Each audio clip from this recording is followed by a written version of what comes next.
thought we should present it tomorrow in depth, but in this case, I'm very happy to inform much better already today about our kind of cooperation, because we believe that university cooperation is really one of the tools to help disfavored regions in the Danube Delta, which do not have the administrative capacity like we have here in Lower Austria or in some other places, or places that have much more difficulties in funding than what we have, or where we do not have young people to make future planning, or where we have to bring commitment from outside.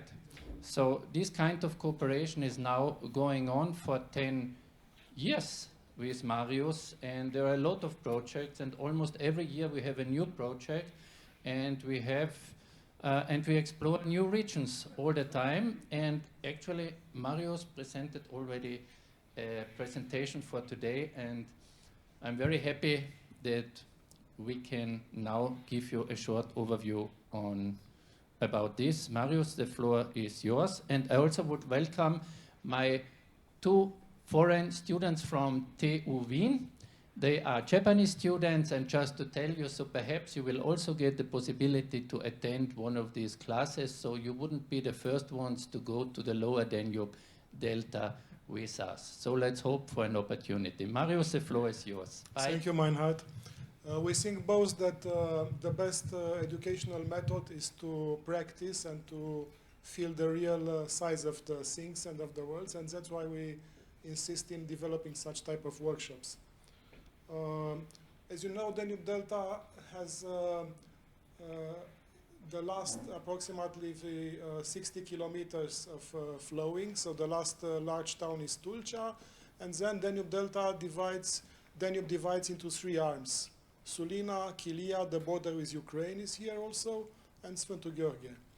And yes, as I mentioned before, it's the largest reed surface in the world, about 100,000 hectares, which we could use very fine as energetical material even in these hard conditions, and we could benefit a lot from this detail.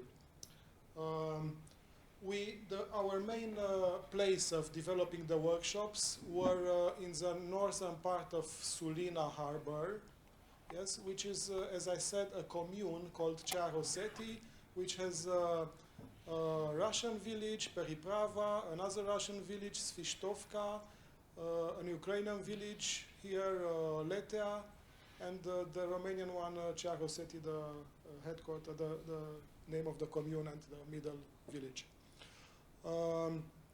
I will speak about an international project which was done on behalf of Erasmus K2 system, and our workshops we do also together in the three villages I mentioned before. So the thematic of this international project was fishermen villages in three different parts of Europe, in Lofoten Island, Peninsula in Norway, in Aeolian Islands near Sicily, and in Danube Delta. Austria and Technische Universität was our partner. We have a very interesting, this finished about some months ago, and we have a very interesting platform of this project. And the aim of this project was to develop the students' skills of learning through changing different curricula of three different universities, but also understanding the real size of the life, of the social life, and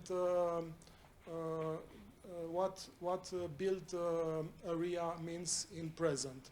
And also there were a lot of workshops in which students came with new conversions of ideas of interpreting and reinterpreting old types of living structures and transforming them into the needs of today, as maybe tourism in our case.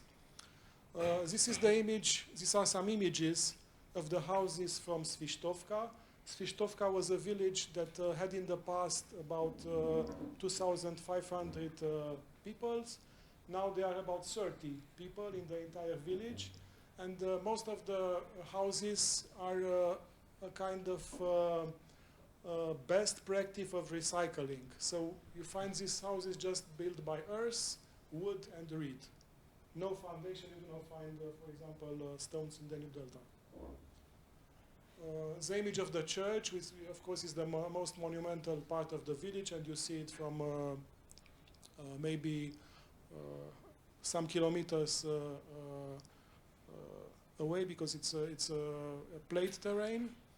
And some images of the main street of the village. All is very vernacular and wild. It's a very interesting place to understand life and to meditate on what time is.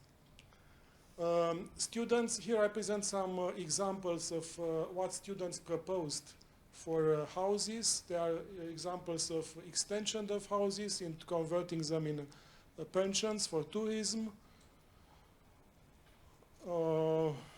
Yes, I don't want to get into detail, it's not too much time, but this was the main task of working together. What was also another specific subject, all the teams we made with the students had to be international teams. So in each team we had international students. So no,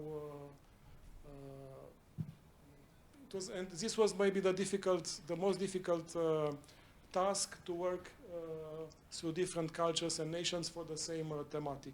And this happened also in the other study cases in Italy and in Norway. This was another example of converting the school in Svištovka. You see the image of the school in this part, which does not function since about 10 years. Here in this village is no shop here. I know an artist who lives here because he fell in love with the place, and he drinks his coffee in the morning in the next village. This is his ritual. Yeah. These are some images from our workshop. Yeah, learning in the upper part to build with local handcrafts, and to use natural materials as branches and reed. And these are some constructions we did with our students, because this is, I think, the best lesson, to do it yourself, to work with the material and to understand how materials can work and build a structure. Yes, and some images of the build spaces, as I mentioned before. Draw it before and then sketch it as a small project and then build together. Another project that we did together with Technische Universität was in the land called Periprava, which is a place that in the 50s occupied, there was a political prison, one of the hardest political prisoner in the 50s. The land is in this place. It's a huge area. In which now we do not find, we find very, very bad structures, and the idea was to evoke the memory of that times from the students.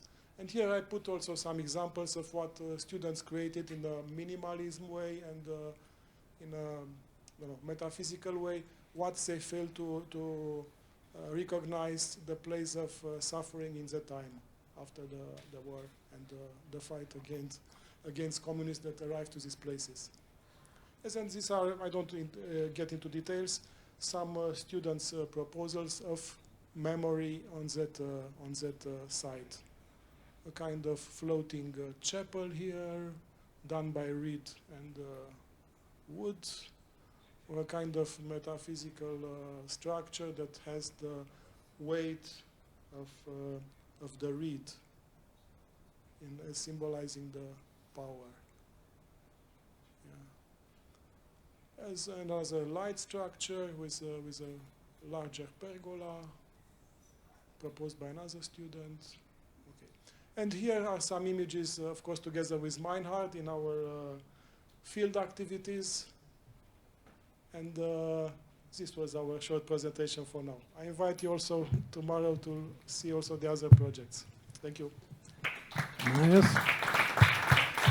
Great job, Marius. And thank you for the long time cooperation with the Technical University in Vienna.